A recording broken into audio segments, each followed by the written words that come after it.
Many of these people are creating an environment where things like this are inevitably going to happen. A couple of months ago, I headlined a fundraiser in Southern California, and since, we'd be out there anyways, my wife and I decided to take our kids to Disneyland one weekend. We had fun, and to be clear, most of the guests said very nice things, or they just left us alone.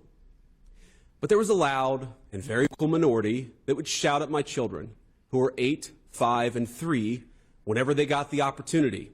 "You should disown your dad, you little..." One middle-aged woman yelled at my 5-year-old. "Tell the Secret Service to protect the Constitution, not your father," screamed another.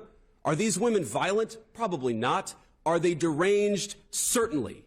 And while our side of the aisle certainly has its crazies, it is a statistical fact that most of the lunatics in American politics today are proud members of the far left.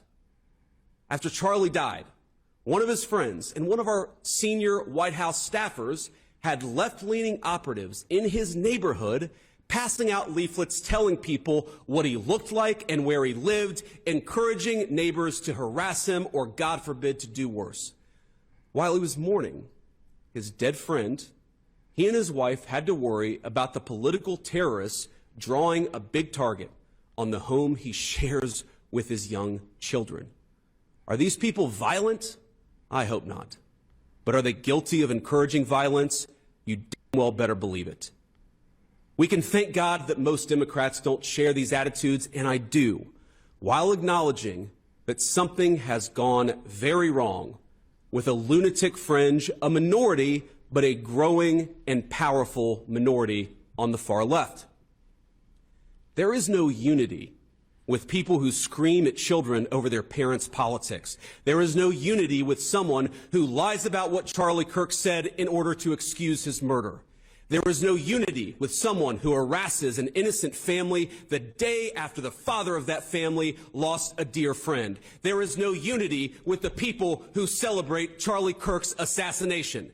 And there is no unity with the people who fund these articles, who pay the salaries of these terrorist sympathizers, who argue that Charlie Kirk, a loving husband and father, deserved a shot to the neck because he spoke words with which they disagree. Did you know that the George Soros Open Society Foundation and the Ford Foundation, the groups who funded that disgusting article justifying Charlie's death, do you know they benefit from generous tax treatment? They are literally subsidized by you and me, the American taxpayer. And how do they reward us? By setting fire to the house built by the American family over 250 years. I am desperate for our country to be united in condemnation of the actions and the ideas that killed my friend. I want it so badly that I will tell you a difficult truth. We can only have it with people who acknowledge that political violence is unacceptable, and when we work to dismantle the institutions that promote violence and terrorism in our own country. Now, our government, you heard me talk to Stephen Miller about this, will be working very hard to do exactly that in the months to come. We're not always going to get it right. We will sometimes move more slowly than you would like. We will sometimes move more slowly than I want us to. But I promise you that we will explore every option to bring real unity to our country and stop those who would kill their fellow Americans because they don't like what they say. But you have a role too. Civil society, Charlie understood this well, is not just something that flows from the government. It flows from each and every one of us. It flows from all of us. So when you see someone celebrating Charlie's murder, call them out. And hell, call their employer. We don't believe in political violence, but we do believe in civility. And there is no civility in the celebration of political assassination. Get involved. Get involved. Get involved. It's the best way to honor Charlie's legacy. Start a chapter of TPUSA or get involved in the one that already exists. If you're older, volunteer for your local party, write an op-ed in your local paper, run for office. I can't promise you this is going to be easy. I can't promise you that all of us will avoid Charlie's fate. I can't promise you that I will avoid Charlie's fate. But the best way to honor him is to shine the light of truth like a torch in the very darkest places Go do it. We owe it to our friend to ensure that his killer is not just prosecuted but punished.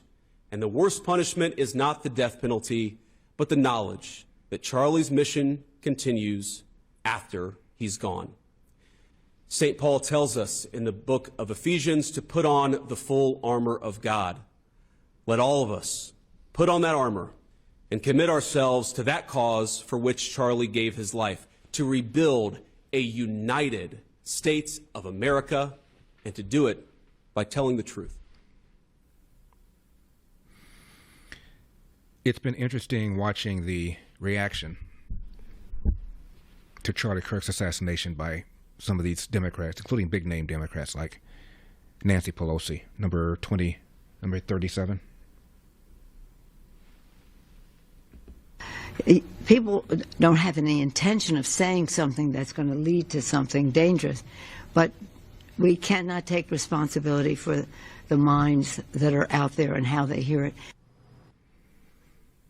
So when you call somebody a fascist or a Nazi or a Hitler or a tyrant, you just can't take responsibility for the minds of people who interpret it in a way that suggests maybe that fascist, Nazi, Hitler, Mussolini should be eliminated. These people have routinely referred to Donald Trump as a fascist, as a Nazi, as he's been saying for days, without any real pushback at all from the party leadership.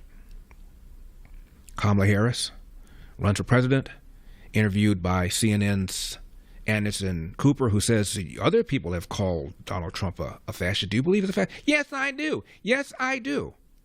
Really? And the other thing is, did Anderson Cooper say, well, isn't that kind of extreme?